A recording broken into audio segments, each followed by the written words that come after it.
You can use a Nikon D750 as a webcam or for live streaming, assuming you have a mini HDMI to HDMI cable and an HDMI interface for your computer. While its forte is stills photography, the D750 isn't bad at video. It can output up to 1080p at 60 frames per second and has full-time autofocus, but the live view autofocus isn't that great, so I'd recommend manual focus if you don't have to move around too much. Why would you use a D750 though? Well, it's the same reason you'd use most any DSLR or mirrorless camera for video instead of a cheaper webcam or built-in camera on your laptop.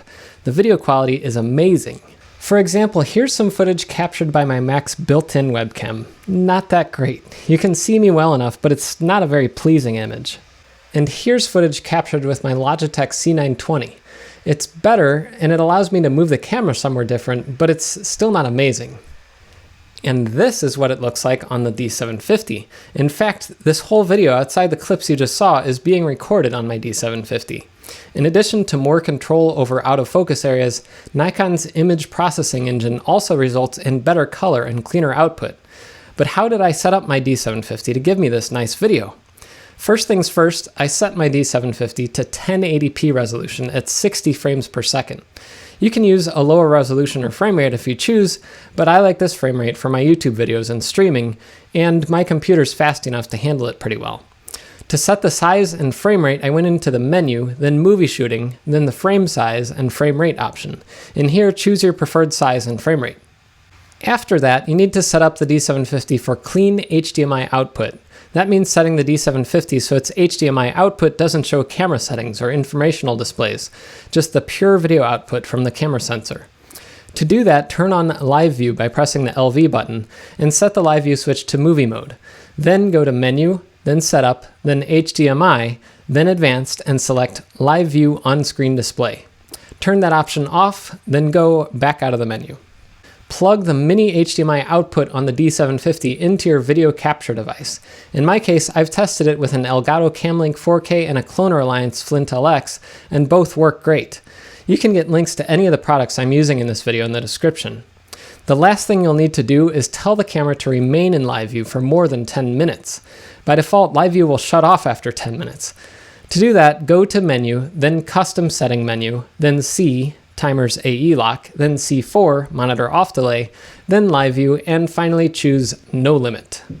Use QuickTime Player on your Mac or whatever other video software you'd like and start a new recording or streaming session, and the camera should show up a nice and clear or maybe a little blurry display.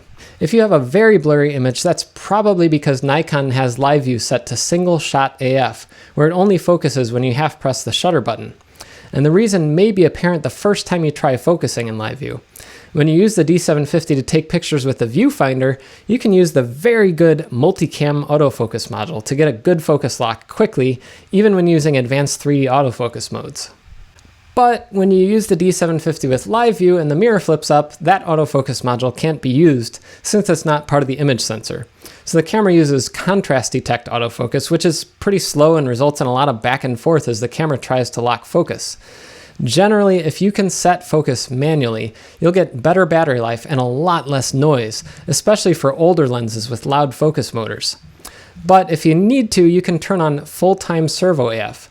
To do that, make sure the focus switch on the side of the lens mount is set to AF, then hold the focus mode button and use the back control wheel to set the focus mode to AF-F. At this point, the camera will begin hunting for focus the entire time Live View is engaged. For an older lens like my 60mm 2.8, the thing will sound like some sort of ancient machinery grinding away.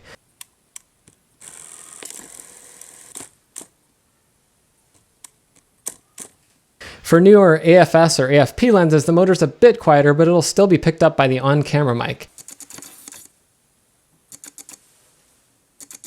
So I also recommend using a separate microphone when you're recording with the D750. You can either plug a microphone into the D750's mic jack or plug in a separate sound source on your computer. In my case, I use an EV RE320 microphone, the one you see right here in front of me, plugged into a USB audio interface for studio quality sound. So we've gotten a good image out of the camera, but how long will that last? Well, using my battery, I could go at least 20 or 30 minutes before the battery was gone. But you can buy an external power supply for the D750 like the one I have here. There's a link to it in the description. You basically pop out the battery and pop in this power supply and it'll stay powered indefinitely. But what about overheating? As long as you're not recording to the internal memory card and you're using a power supply, you can stream or record pretty much forever. I didn't run into any time limitations. It's probably best if you keep the LCD out from the body a little bit though, just to let more airflow against the back side of the camera where the sensor is located. And as long as you don't need 4K and full-time autofocus, the D750 works well for live streaming or recording to your computer. It has a clean HDMI signal, a crisp output resolution, and it outputs up to 60 frames per second at 1080p. But there's a reason most people who use their photo gear for video primarily choose cameras like the Z6 or a Sony mirrorless camera.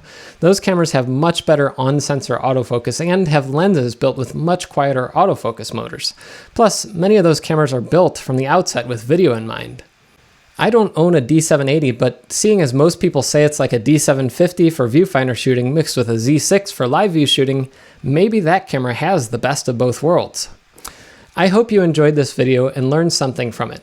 Consider subscribing for more and supporting my work on GitHub or Patreon. There are links in the description below. And until next time, I'm Jeff Geerling.